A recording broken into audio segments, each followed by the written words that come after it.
సమాధానకర్తయగు ప్రభువు తానే ఎల్లప్పుడూ ప్రతి విధము చేతను మీకు సమాధానము అనుగ్రహించును గాక. మనం కలిసి చదువుకుందాం.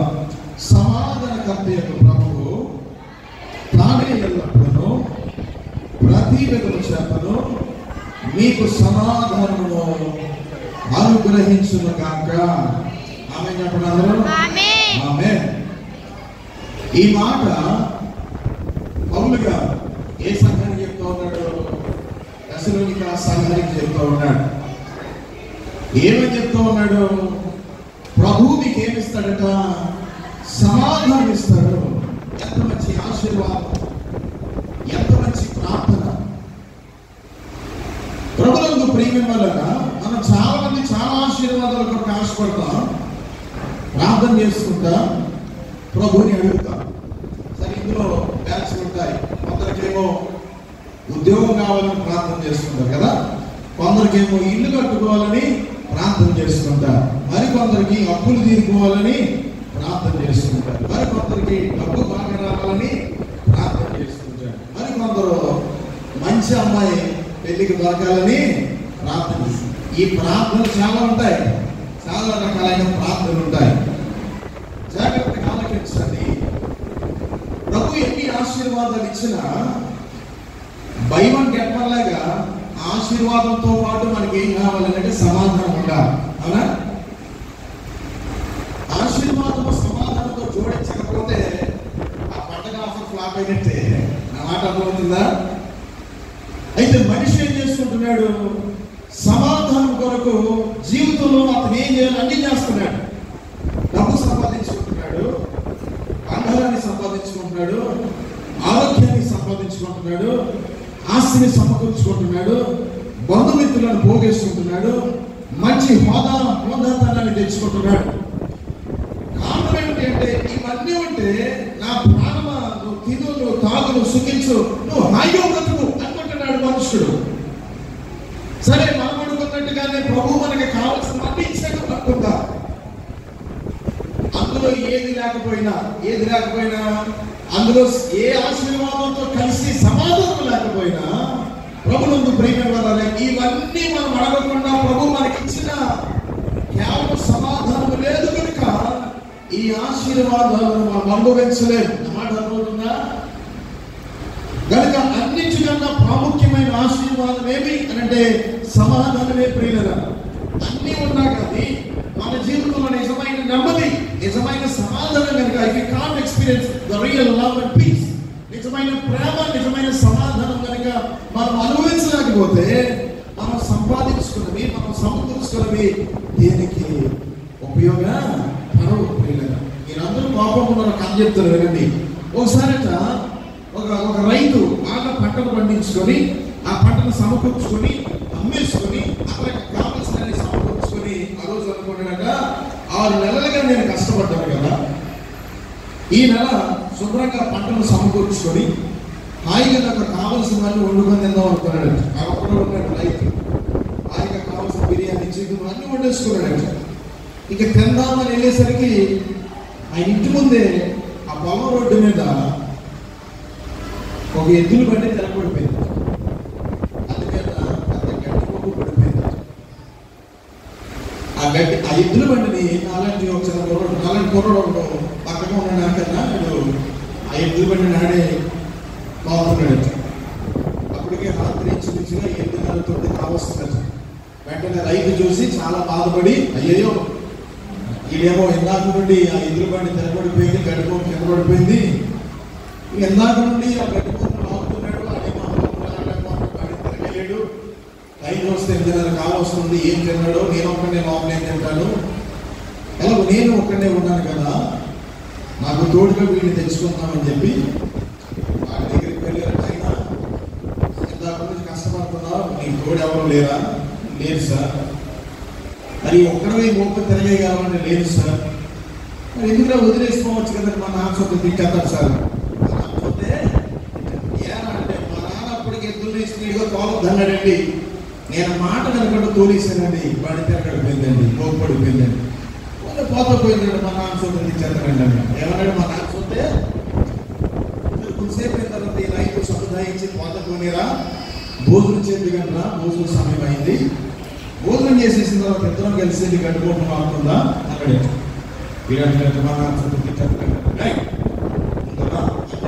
తీసుకెళ్ళాడు, కూర్చోబెట్టాడు. ఈయన ఏదైతే అన్ని వండుకున్నాడు అన్ని వీటికి పెట్టాడు. ఎందుకంటే ఆయన ఒక్కడే కదా, అన్ని ప్లేట్లో పెట్టి తినరా అంటే వీడు తింటారంటే మన రైతు జానపడలో కాపాడలో తెలియక పోనీలే నాయన మనశ్శాంతిగా అన్నం తిను. ఎవరు తింటున్నాడట, పైపడుతూనే తిన్నాడట. భోజనం అయిపోయింది, ఎలా ఉండాలి ఆయన వంటలను అడుగుతారు కదా, ఈయన కూడా ఎలా ఉండాలి వంట అంటే మన సొంత తింటాడు. ఇంక ఈ రైతు కోపం వచ్చాయి, ఒక్కడే ఉన్నామని పిలవకపోయినా వచ్చా, ఆకలేస్తుందని నువ్వు చెప్పకపోయినా తెలుసుకున్నా, నువ్వు అడగకపోయినా నేను వండుకొని పెట్టుకున్నా. వీటన్నిటిలో మా నాన్న సొంత తెచ్చేస్తారు, మా నాన్న సొంత తెచ్చేస్తారు అనేది మీ నాన్న ఎక్కడ ఉన్నాడు అని అడిగాడు. వీడనగంట ఆ పోపు కింద ఉన్నాడండి. మీ నాన్న ఎక్కడ ఉన్నాడు? ఆ గడ్డి పోపు కింద. మన జీవితంలో కూడా మనం అన్ని వండుకోవచ్చు, అన్ని సంపాదించుకోవచ్చు. మనసులో సమాధానం లేని విషయం ఏదైనా ఉండదు. జీవితంలో దేనిని కూడా గోవింపకుండా చేసేస్తుంది ఈ ప్రభుత్వం.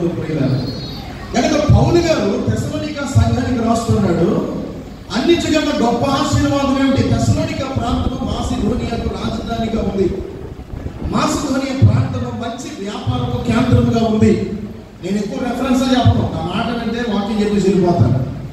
మాసిదోనియా ప్రాంతంలో బహు వ్యాపారం జరుగుతుంది, డబ్బు బాగా విస్తరిస్తూ ఉంది.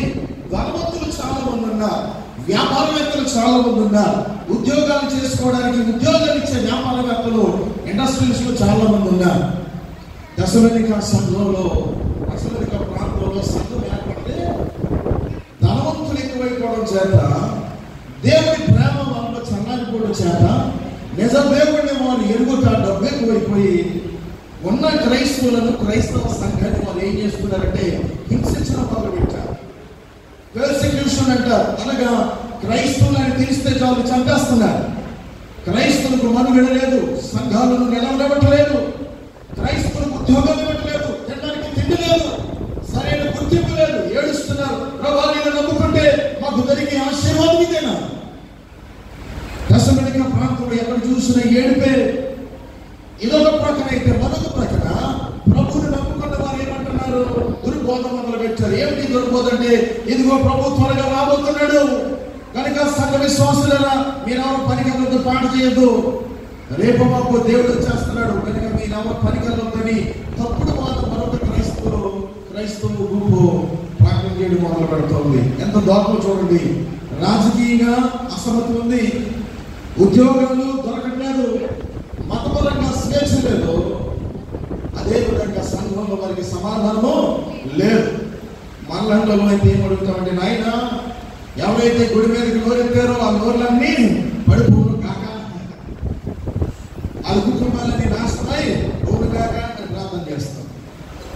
పౌలు గారు నిజంగా హృదయాన్ని సంతోషపరచాలంటే పౌలు గారు కూడా చెప్పవలసిన ప్రార్థన ఏంటంటే, ప్రభు నీ శత్రువును నాశనం చేయను గాక అనాలి. కానీ పౌలు గారు అలాగే లేదు. సమాధానం ప్రభు నీకేం కలుగు చేస్తాడట? సమాధానం కలుగు చేస్తాడు.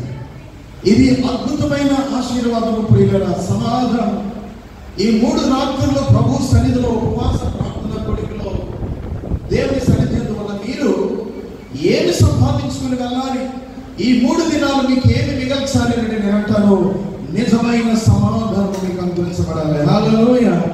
లోకమిచ్చే సమాధానం కాదు. ప్రభు అన్నాడు, నేను ఇచ్చిన సమాధానం లోకమిచ్చే సమాధానం అంటే కాదు అన్నాడు యోహాను సువార్త 13వ అధ్యాయంలో. కనుక ప్రభు ఇచ్చే సమాధానం లోకమిచ్చే సమాధానం కానీ విరుద్ధమైనది. కారణం అంటే లోకమిచ్చే సమాధానం మాకు పైపెచ్చే సమాధానం, కానీ ప్రభు ఇచ్చే సమాధానము అంతరంధ్రంలో నిజమైన నెమ్మదిని కలుగు చేసేటువంటి సమాధానము ప్రభువునందు ప్రియమైన వారు.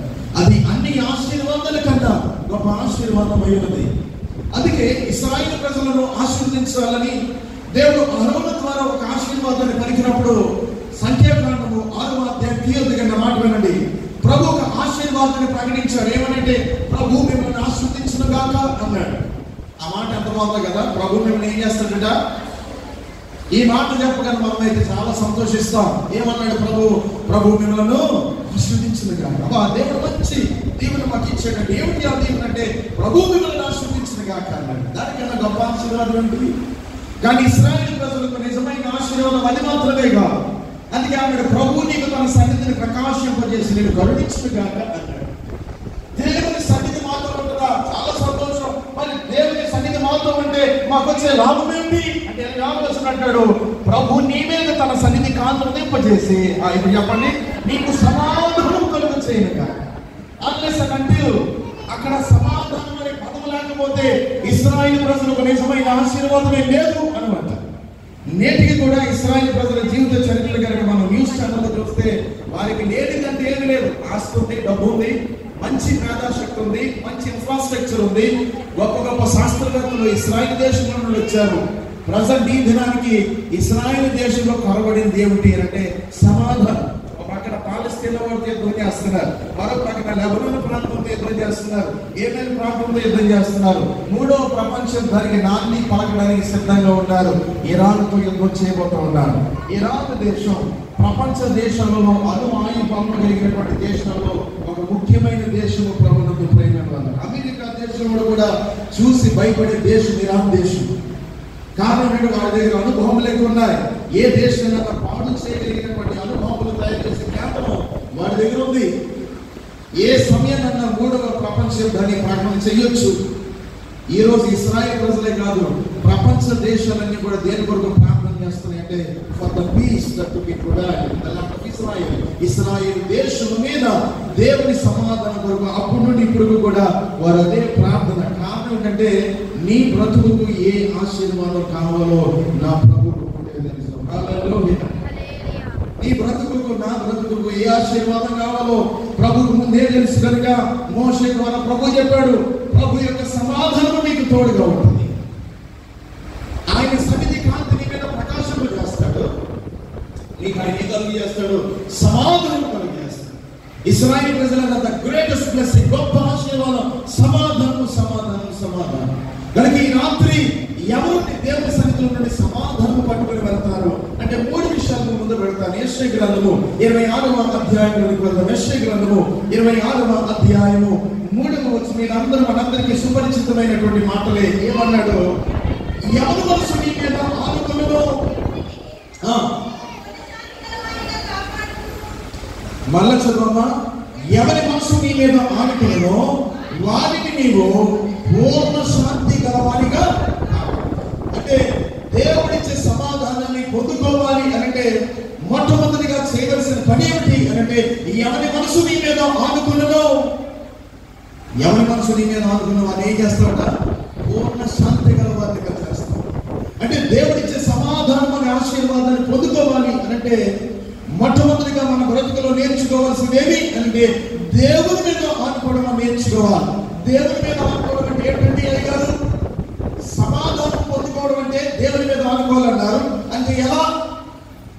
సమస్యలు లేని జీవితం లేదు. ఇవ్వబడ్డాడు 7వ అధ్యాయంలో ప్రతి మానవ జీవితం అంట అది యుద్ధకాలము పోలోనిది అన్నాడు. ఇంకో మాట అన్నాడు, స్త్రీ కలిగిన నరుడు కొద్ది దినములు గలవాడు బహుదుఃఖములను శ్రమలను అనుభవించవలసినది అన్నాడు. అంటే స్త్రీ కలిగిన ప్రతి నరుడు కూడా దుఃఖము శ్రమ అనుభవించాలి. కనుక మన జీవిత కాలం యుద్ధకాలంలో దేవుని వాక్యం చెప్తుంది. మరి దేవుని ఆశీర్వాదాన్ని పొందుకోవడం అంటే, దేవుని సమాధానాన్ని పొందుకోవడం అంటే శత్రువులు లేకపోవడమా, సమస్యలు లేకపోవడం అంటే కాదు.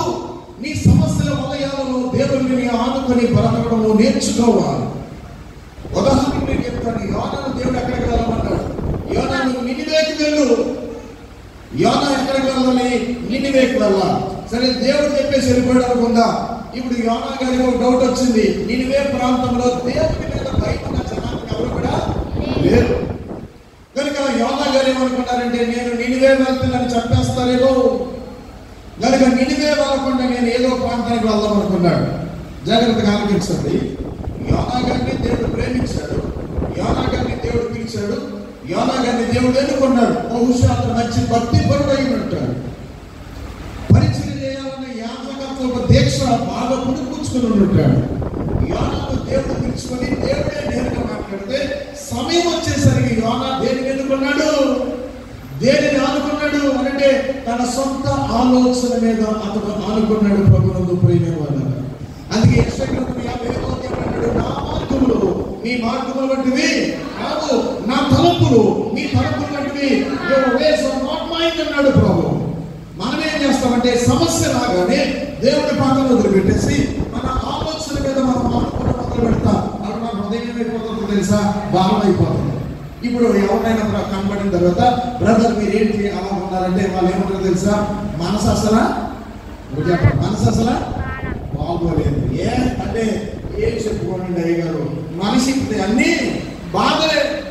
నువ్వు నిజంగా దేవుని మీద నిజంగా దేవుని మీద ఆధారపడి బ్రతికితే, నువ్వు దేవుని ఆదుకుని బ్రతికితే నీ మనసులో బాధలు ఏమాత్రం కూడా ఉండకూడదు. ఎందుకు అన్నాను ఈ మాట అంటే, యేసు ప్రభువు కొండ మీదకి వచ్చిన ప్రసంగం చేస్తున్నాడు, హృదయ శుద్ధి గలవారు దానిలో వారి దేవుని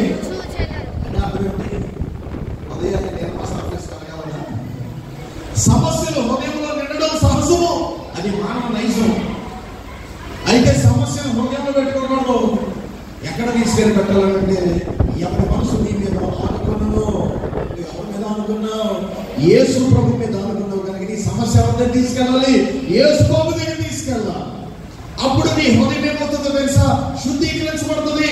నీ హృదయంలో ప్రతి భారము యేసు ప్రభు పాదాల దగ్గరికి వెళ్ళిపోయింది కనుక ఇక నీకు సమస్య కనబడదు. కానీ నువ్వు ఎవరి మీద ఆనుకున్నావో ఆయనే కనబడతాడు. అందుకే యేసు ప్రభు అన్నారు, హృదయ శుద్ధి గలవారు ధన్యులు, వారు దేవుణ్ణి చూస్తారు. ఈ రాత్రి దేవుని సభకు వచ్చిన మీరు ధన్యులు, ఎందుకంటే మీరు చాలా మంది బాగా నిద్రపోతున్నారు. హల్లెలూయా. జాగ్రత్తగా గమనించండి. దేవుడు నీకు సమాధానం అనుగ్రహించాలి, దేవుడు నీ కుటుంబాన్ని ఆశీర్వదించాలి, నీ హృదయం శుద్ధీకరించబడాలి. అంటే అతనుంటి అంటే నీ హృదయంలో ఏ భారం ఉందో అది నువ్వు పోయకూడదు, నీ ఆలోచన వదిలిపెట్టకూడదు, నీ తెలివితేటలు ప్రయోగించకూడదు. ప్రభు పాదం దగ్గర పెట్టాలి. నీవు ప్రభు మీద ఆనుకున్నావు కనుక ఆయన మీద వదిలిపెడితే హృదయం శుద్ధీకరించబడుతుంది. ఇప్పుడు నీకు సమస్య కనబడదు, కానీ హృదయ శుద్ధి గలవారు ధన్యులు. నాకు చెప్పండి, వారు ఎవరు చూస్తారంట? వారి శత్రువుని చూడరు, కానీ వారు దేవుణ్ణి చూస్తారు. సమాధానం అనుభవించడం అంటే అర్థం ఏమిటి అంటే, మొట్టమొదటి మాట, వారు దేవుని మీద ఆనుకున్నవారు, సమస్యలను మోస్తున్నవారు కాదు. కనుక మీ దగ్గరికి ఎవరికి వచ్చి హృదయం బాగోలేదు అన్నారనుకో, వాళ్ళు చెప్పండి మీకు ఏమి లేదు, హృదయ శుద్ధి లేదమ్మా. హృదయ శుద్ధి లేని సమాధానం అంటే ఉంటుంది. ఇది మొదటి మాట. రెండు మాటలకు వెళ్దాం. యెషయా 28వ అధ్యాయం 16వ వచనాన్ని చదువుకుందాం. ప్రభువుకి యెహోవా ఇలాగూ సెలవిచ్చుచున్నాడు, సియోనులో పునాదిగా రాత్రి వేసిన వాడు నేనే, అది పరిశోధించబడిన రాయి, అమూల్యమైన తలరాయి, బహుస్థిరమైన పునాది రాయి, మూల రాయి అయి ఉన్నది. ఇప్పుడు చెప్పండి, విశ్వసించిన వాడు.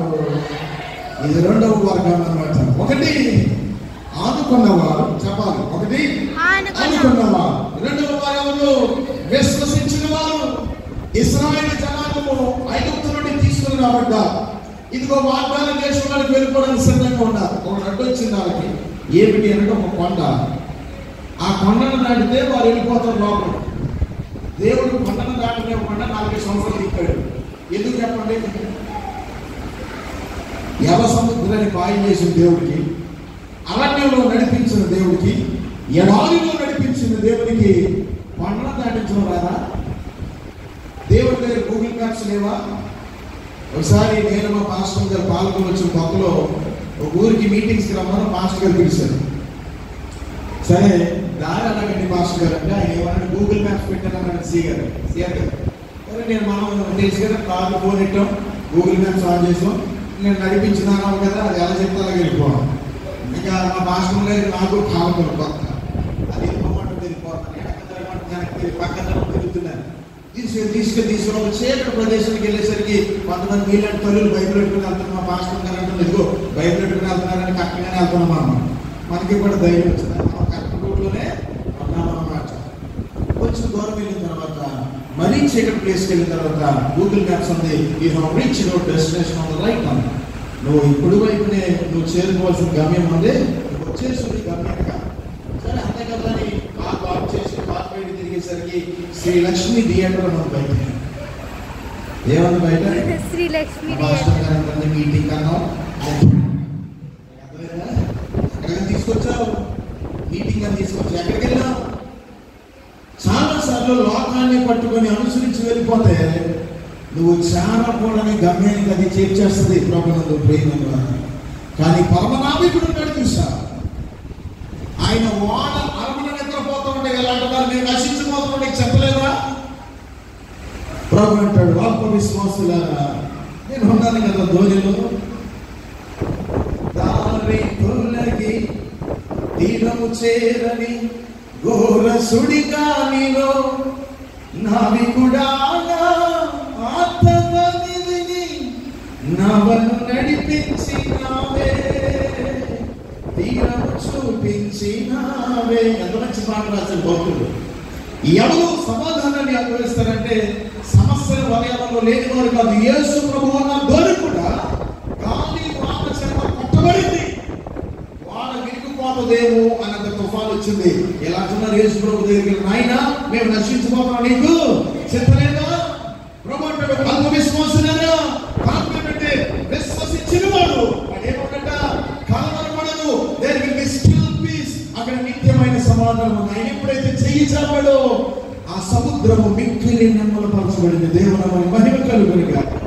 మొదటి మాట, దేవుని ఆదుకొని బ్రతకడం మనం నేర్చుకోవాలి. అంటే ఇందులో మధ్యలో మన యొక్క ఆవరక్షణ ఉండకూడదు. రెండవది, దేవుని యొక్క విశ్వాసం వచ్చి బ్రతకాలి. నా ప్రభు నా ధోనిలో ఉన్నాడు, నా జీవితంలో నా ప్రభు ఉన్నాడు, నా కుటుంబంలో నా ప్రభు ఉన్నాడు, నా సంఘంలో నా ప్రభు ఉన్నాడు.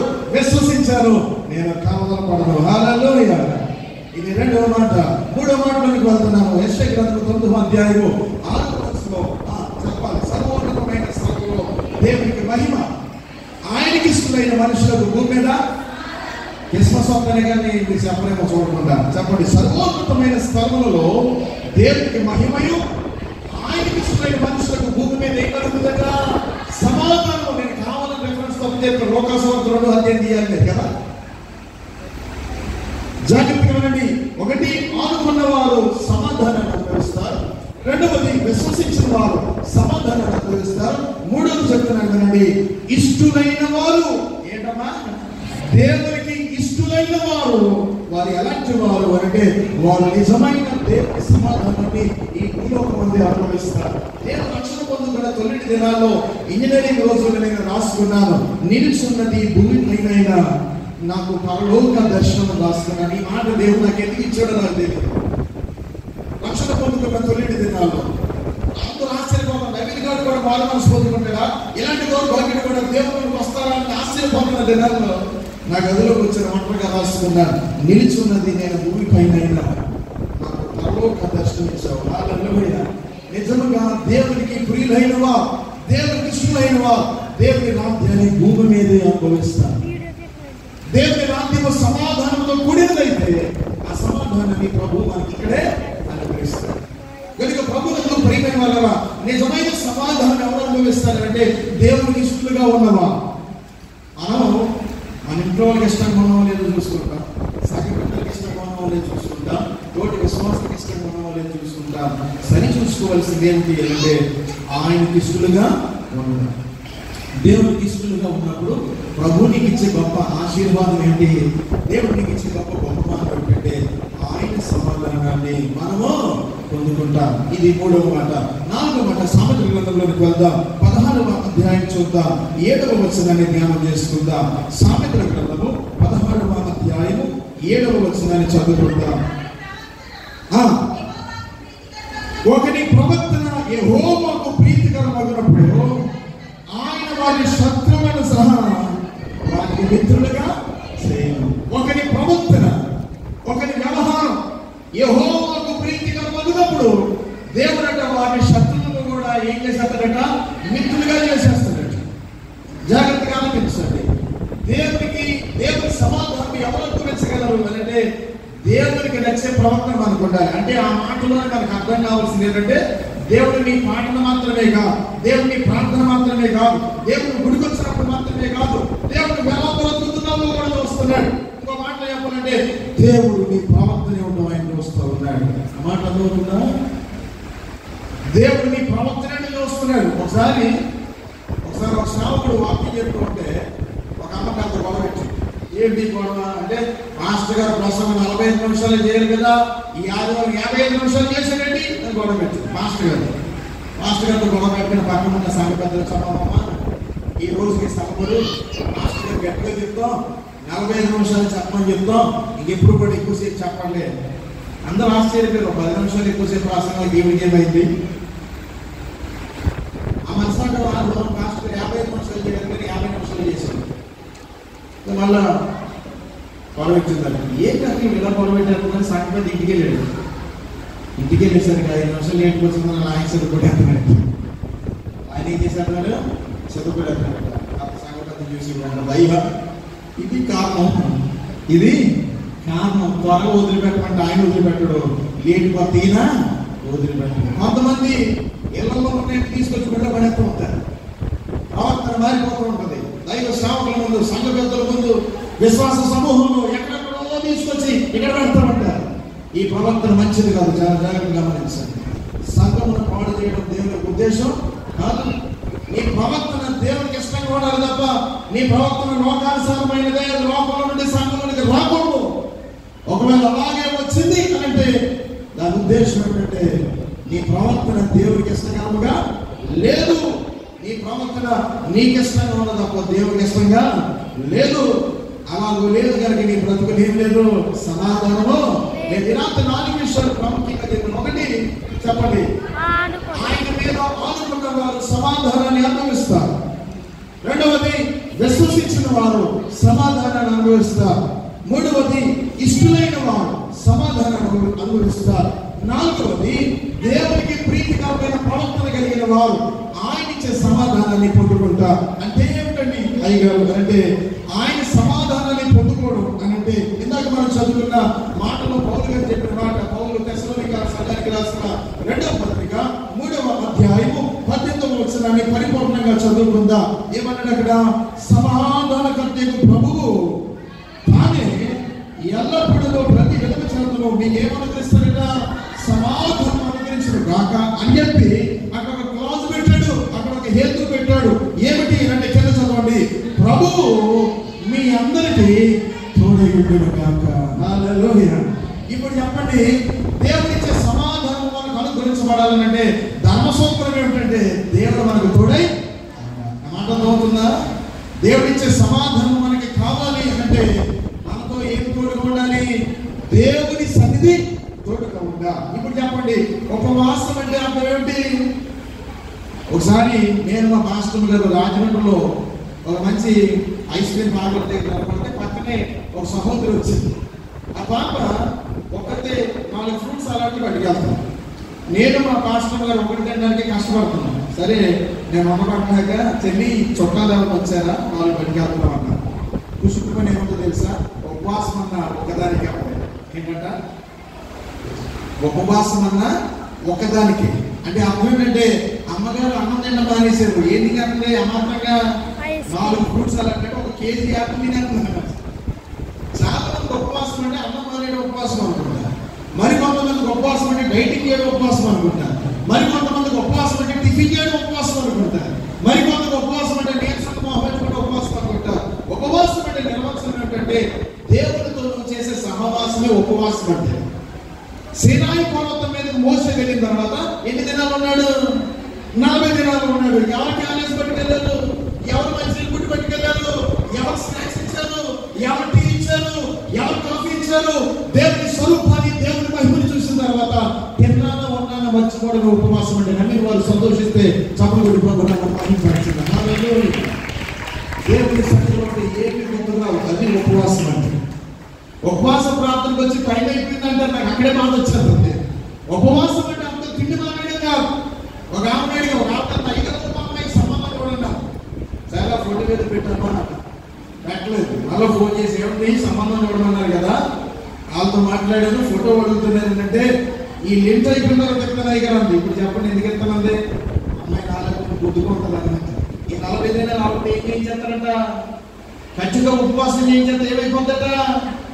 కనుక కొంతమంది ఉపవాసం అంటే సన్నగా అయిపోవడానికి అనుకుంటారు. కాదు, ఉపవాసం అంటే అర్థం ఏంటంటే దేవుని సన్నిధికి వెళ్ళిన తర్వాత దేవునితో సహవాసం పెట్టిన తర్వాత అసలు ఏం తిన్నామో ఏం తాగామో ఏమో ఉన్నామో కూడా మర్చిపోవడమే ఉపవాసం అంటే. అంటే ఒక మాటలో చెప్పాలంటే దేవుని సన్నిధిని అనుభవించడం ఉపవాసం. హల్లెలూయా. సమాధానం ఎప్పుడైతే అనుభవిస్తున్నామో దానికి కారణం ఏమిటి అంటే ఆ ప్రభువు మీకు తోడే ఉన్నాడు. చెప్పండి, ప్రభు నాకు. మీ పక్కన సేకరించి చెప్పండి, ప్రభు మీకు తోడే ఉన్నాడని. నిద్రపోతే లేదు మరి చెప్పండి, ప్రభు మీకు తోడుగా ఉన్నాడు. ప్రభు నాకు తొడలు చెప్పమా, ప్రభు నీకు తోడుగా ఉన్నాడు. ప్రభు నీకు తోడుగా ఉంటే ప్రభునందు ప్రియమైన దేవుడు నీకేం అనుభవిస్తాడు? నువ్వేం అనుభవిస్తావు అంటే సమాధానాన్ని అనుభవిస్తావు. దేవుని సన్నిధి నీకు తోడుగా ఉంటే ఏం అనుభవిస్తావు? సమాధానాన్ని అనుభవిస్తావు. జాగ్రత్తగా నేను ముగిస్తూ ఉన్నాను. ఇశ్రాయేలు ప్రజలు అరణ్య యాత్ర చేస్తున్నప్పుడు వారికి లేనిదేమిటి? సమాధానం. వారు ఐగుప్తులో ఉన్నప్పుడు వారికి లేనిదేమిటి? సమాధానం. జాగ్రత్తగా వినండి. అరణ్య యాత్ర చేస్తున్నప్పుడు దేవుడు అడిగారు, ఆయన మాకు సమాధానం ఎప్పుడు వస్తుంది అంటే ప్రభు అన్నాడు, కనానీయుల దేశమైనటువంటి ఆ దేశంలో పాలు తేనె ప్రవహించే దేశాన్ని మీకు ఇస్తాను. ఆ దేశంలోకి మీరు వెళ్ళిన తర్వాత సమాధానంగా బ్రతుకుతారని చెప్పి ఈ సంఖ్యాకాండం 6:24 నుండి 26 వచనాల ఆశీర్వాదాలు ఇచ్చాడు. ప్రభు నీ మీద తన సన్నిధి కాదు ఉదయింపజేసి నీకేం కలుగు చేస్తాడంట? సమాధానం. ఇప్పుడు దీనికి సమాధానం ఎప్పుడు దొరుకుతుందంటే అరణ్య యాత్ర చేసినంతగా ఏం దొరకదు? సమాధానం దొరకదు. మరి ఎప్పుడు దొరుకుతుంది? ఒక్కసారి యెరూషలేములోకి ప్రవేశించగానే మనకి ఏం కలుగుతుంది అనమాట? సమాధానం. అది యెరూషలేము అంటే అర్థం ఏంటంటే ద సిటీ ఆఫ్ పీస్, సమాధానం కలిగినటువంటి పట్టణం. ఐగుప్తులో ప్రయాణమైనటువంటి ప్రారంభించినటువంటి ఇశ్రాయేలు ప్రజలు అరణ్య యాత్రలో పొందుకోలేనిది, ఎడారి యాత్రలో పొందుకోలేనిది, ఎర్ర సముద్రం దాటేటప్పుడు పొందుకోలేనిది, యెరూషలేముకి వెళ్తే పొందుకునేది ఏంటంటే దేవుని యొక్క సమాధానం. ఎందుకు అంటే యెరూషలేములో దేవుడు తన మందిరాన్ని స్థాపించుకోబోతున్నాడు. హల్లెలూయా. ఆయన మందిరం ఎక్కడైతే ఉంటుందో అక్కడ సమాధానం ఉంటుంది. అందుకే కీర్తనకారుడు అన్నాడు, యెహోవా మందిరంకు వెళుతున్న జనులు నాతో అన్నప్పుడు నేను ఏం చేశాను?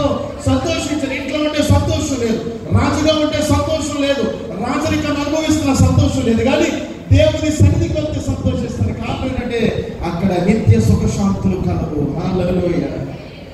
కనుక యెరూషలేము వెళ్ళే వరకు కూడా ఇశ్రాయేలు ప్రజలు వేగంగా ఎదురు చూశారంటే యెరూషలేములో దేవుని ఆలయం ఉంది. దేవుని ఆలయంలో దేవుని సమాధానము. దేవుడు తన ప్రజలకు ఎక్కడైతే తోడుగా ఉంటాడో అక్కడ సమాధానం ఉంది. దేవుని సమాధానం ఎవరు అనుభవిస్తున్నారో వారు దేవుని సహవాసంలో ఉన్నట్టే. ఇప్పుడు చెప్పండి, 3 దినాలు ఉపవాసం పెట్టారు. అవునా? ఉపవాసం అంటే ఏమని చెప్పాను? ఉపవాసం అంటే ఏం చెప్పాను? యేసుతో మనం చేసే సహవాసం. 3 దినాలు అయిన తర్వాత కూడా నీ జీవితంలో సమాధానం రాలేదంటే ఈ 3 దినాల్లో సహవాసం చేసావా చేయలేదా? లేదా? సమాధానం అనుభవించడం అంటే అర్థం ఏంటంటే దేవుని సన్నిధిని స్థాపించుకోవడం, దేవుని సన్నిధిని మన బ్రతుకులోనికి ఆహ్వానించుకోవడం, దేవుని సహవాసాన్ని అపేక్షించడం. అది గృహంలోనైనా, మందిరంలోనైనా, మార్గంలోనైనా, సముద్ర మధ్యలోనైనా ప్రభువా నీవుంటే నిత్యము సమాధానమే. నమ్మిన వారు చప్పట్లతోటి ప్రభువు నామమున మహిమపరచండి. హల్లెలూయా. ఎంత గొప్ప ఆశీర్వాదం, ఎంత గొప్ప ఆశీర్వాదం. కనుక దేవుని సన్నిధిని అపేక్షించకుండా ఉపవాసకుడిలో చేయకూడదు అన్నీ చేసేస్తున్నారు. ఒకసారి పొలంలో నుండి ఒక ఆయన ఆవిడ కొడుకుని అక్కడ పోతున్నాడు. ఒక రాత్రి ఒకటి భయంకరంగా కడుపులోకి వచ్చారు. ఏమొచ్చేసింది? కడుపులోకి వచ్చేసింది. వెంటనే డాక్టర్ గారు ఫోన్ కొట్టాడండి. డాక్టర్ గారు మా ఆవిడకి ఏమొచ్చారంటే కడుపులోకి వచ్చారు. వెంటనే డాక్టర్ గారు ఆయన సూట్ కేసుకొని ట్యాబ్లెట్లు వేసుకొని సూట్ కేసు లాక్ చేసుకొని పరుగు బండి వేసుకొని ఆ చెరువు గడ్డ మీద పాకేసుకొని పోతున్నాడు కదా. పాక దగ్గరికి వెళ్ళాడంట సిఆర్కి. వెంటనే డాక్టర్ గారు అన్నారంట, మీ ఆవిడకి నేను ట్రీట్మెంట్ చేస్తాను, నువ్వు మీ అబ్బాయి బయటకు వెళ్ళమన్నాడు. మరి ఏం చేస్తాను? బయటకు వచ్చి చేతి పట్టుకుని వస్తున్నారు. డాక్టర్ కూర్చోపోయింది, ఏమయ్యా ఎలా అన్నాడు. వెంటనే భర్త పరుగు ఏమైందండి అయ్యారంటే అర్జెంట్గా స్క్రూ డ్రైవర్ తీసుకురామన్నాడు. ఏం తీసుకురామన్నాడు? Screw driver తీసుకురామన్నాడు. ఈ టెన్షన్ లో డాక్టర్ గారు అడిగిన వెంటనే కదా పరుగు వెళ్ళి స్క్రూ డ్రైవర్ తీసుకొచ్చి ఇచ్చాడు. నేను మళ్ళా పిలుస్తుంది వెళ్ళు అన్నాడు. మళ్ళీ బయటకు చేతులు కొట్టుకుంటే మళ్ళా పిలిచాడు. ఎవరా అన్నాడు. మళ్ళా పరిగెత్తుకుంటే వెళ్ళి కటింగ్ ప్లేట్ తీసుకున్నాడు. వెంటనే మళ్ళీ పొరుగు పక్క గదులకు వెళ్ళి కటింగ్ ప్లేట్ తీసుకొచ్చి డాక్టర్ గారు ఇచ్చినట్టు. డాక్టర్ గారు బయటకు వెళ్ళి పిలుస్తున్నారు. బయటకు వెళ్ళిపోయాడు. 3సారి మళ్ళీ డాక్టర్ గారు పిలిచాడు. ఎవరా అంటే వచ్చాడు. శుద్ధి శాన పట్టుకురారా. పొరుగు వచ్చింది. మా ఆవిడ కడుపులోకి వచ్చింది. ఏమొచ్చింది? కడుపులోకి వచ్చింది. డాక్టర్ గారు పిలిస్తే ముందు ఏం తెమ్మన్నాడు? స్క్రూ డ్రైవర్ తెచ్చాడు. తర్వాత ఏం తెమ్మన్నాడు? ఇప్పుడు యాక్ట్ ఏం తెచ్చామన్నాడు? డౌట్ వచ్చాడు. డాక్టర్ గారు మా ఆవిడకి ఏమైందని అడిగాడు. ఈయన అడిగాడు, మీ ఆవిడకి ఏమైందో తెలియదు కానీ నా సూట్ కేసు ఓపెన్ అవ్వట్లేదు అన్నాడు. మీ ఆవిడకి ఏమైందో నాకు తెలియదు. స్టెథోస్కోప్ అంత ఇంట్లో ఉంటే ప్రభునందు ప్రియమైన వల్ల ఉపవాస కోరికలు చాలా శ్రద్ధాశక్తులతో మీరు జరుపుకుంటా. నిజంగా చెప్పాలంటే చాలా సంఘాలకు సభలకు వెళ్తానండి నేను. చాలా చోట్ల రేపు 29వ తారీఖు వరకు కూడా ఆయా ప్రాంతాలకు వెళ్తారు. నూతన సంఘాల ప్రాంతాలు కూడా పిలుస్తారు. చాలా చోట్ల పెద్ద పెద్ద సంఘాలకు వెళ్తారు. అడ్వర్టైజ్ చేసుకోవడం, సభలకు వెళ్ళి వాకింగ్ చెప్పి వస్తూ ఉంటారు. పెద్ద పెద్ద సంఘాలకు వెళ్తారు. కానీ ఇంత మంచి సౌండ్ సిస్టమ్ కానీ, ఇంత మంచి ఆర్కెస్ట్రా కానీ, ఇంత లైటింగ్ సిస్టమ్ కానీ, స్పీకర్ మాట్లాడుతున్న ఫ్యాన్ పెట్టడం చాలా మంది చేయరు. ఏ బ్రదర్ వాకింగ్ చెప్తున్నాను సేపు సిలువ మీద వేసుకోవడం వాక్యం కాదు, మేము చాలా కాచుకుంటాను. వాకింగ్ చెప్పాల్సిందే. ఇంత పకడ్బందీగా సభలు పెట్టే వాళ్ళు చాలా అతి తక్కువ మందికి వస్తారు. కొన్ని చోట్ల మాకు మానిటర్ పెట్టుకుంటాం. మేమేం చెప్తున్నాం వేసుకోవడం తప్ప మాకు కనపడుతున్నాం. ఈయన కనపడికే నిద్రపోతూ ఉంటారు. మళ్ళీ ఏమంటారు, పాస్టర్ గారు వాకింగ్ చెప్పాడు కానీ ఎవరికి కదా అసలు ఎవరు చెప్తుంది? మేము పైకి చేసి వస్తే కదా గొంతు చిరిగిపోతూ ఉంటుంది. 4వ రోజుకి గొంతు పట్టేస్తూ ఉంటుంది. ప్రభునందు ప్రియమైన వాళ్ళు చాలా శ్రద్ధాశక్తి. నిజంగా చెప్పాలంటే మీ భక్తిని చూసి చాలా ఇంత మంచి సభలను ఏర్పాటు చేసిన సంఘ సేవకులకు ప్రభుపై ప్రత్యేక వందనాలు చెప్తూ ఉన్నారు. ఎలాంటి సేవ కనుక సంఘానికి ఆత్మీయ వరవడిని అలవాటు చేసే సేవకులు కలదు. ఈ సేవకులకు నేను ప్రభుత్వం స్థుతిస్తూ ఉన్నాను. ఆయన ఇంకా మాట్లాడుతున్నారు. ఆయన కూడా ఇద్దరు కుమారులు అంటారు. పెద్ద కుమార్ని బీఫామ్ చేయని తర్వాత దేవుని సేవ పంపుతారన్నారు. దేవుని నామ మహిమ కలుగుని కానీ చాలా మంది ప్రొఫెషనల్ స్టడీస్ చేయకుండా ఏదో ఎందుకు పనికిరాని సేవకు పంపించేస్తారు. చదువుకొని సేవకు వెళ్ళాలి. లోకంలో విడిచిపెట్టి సేవకు రావాలి. నా భార్యకి యూనివర్సిటీ గోల్డ్ మెడల్ ఇచ్చాడు. ఎప్పుడైనా పాపం వచ్చినా నా మీద చూపిస్తూ ఉంటుంది. నేను అవసరం తెలుసు కానీ నేను ఎప్పుడు అతిశయించగమ్మా ప్రభు సన్నిధిలో ఖచ్చితంగా దేవుడు ఇచ్చిన ఆత్మ వల్ల వాడుకోవాలి. ఆవిడ ఎవరిని చేసి ప్రార్థన చేస్తే దేవుడు వారికి స్వస్థత చేత దేవుడు ఆశీర్వదించారు. ప్రభునందు ప్రియమైన వల్ల ఎంత చక్కటి ఆత్మీయ వనం చేద్దాం, ఆత్మీయ వరవడి చేద్దాం. సంఘ పెద్దలు కానీ సిఆర్ గారు కానీ చక్కటి సభలు ఏర్పాటు చేశారు. చక్కగా దేవుడు మంచి ఆర్కెస్ట్రా, మంచి సౌండ్ సిస్టమ్, మంచి ఫ్యాన్లు, మంచి లైట్లు ఇవన్నీ చేసిన తర్వాత దేవుని సన్నిధిని అనుభవించుకుంటూ వెళ్ళిపోయామంటే ఈ ప్రయాస అంతా కూడా ఏమైపోతుంది? వ్యర్థమైపోతుంది. ప్రభుత్వం అందుకే మన బ్రతుకులు ఎప్పటికీ మనం ఏం సంపాదించుకుంటే సమాధానాన్ని సంపాదించుకుంటాం. పలు కారణాలు ఉంటాయి. విడిచిపెట్టారు దేవుని సన్నిధిని. ఇశ్రాయేలు ప్రజలు యెరూషలేముకు వచ్చిన తర్వాత వారు విస్మరించింది ఏంటంటే దేవుని మందిరాన్ని. ఇది కూడా చెప్తారు కదండి. దేవుడు ఇశ్రాయేలు జాగ్రత్త చరిత్రలోనికి వెళ్తున్నారు. శ్రద్ధగా వినండి. దేవుడు ఇశ్రాయేలు ప్రజలను బబులోనీయులకు అప్పగించాడు. ఎవరికి అప్పగించాడు? బబులోనీయులకు అప్పగించాడు. 587వ సంవత్సరంలో ఇశ్రాయేలు ప్రజలు బబులోను ప్రాంతానికి వెళ్ళిపోయారు. ఏ సంవత్సరంలో అమ్మా? ఏదో సంవత్సరంలో. ఓ సంవత్సరం 580 రాసుకున్న వాళ్ళ కోసం చెప్తున్నారు. 587వ సంవత్సరంలో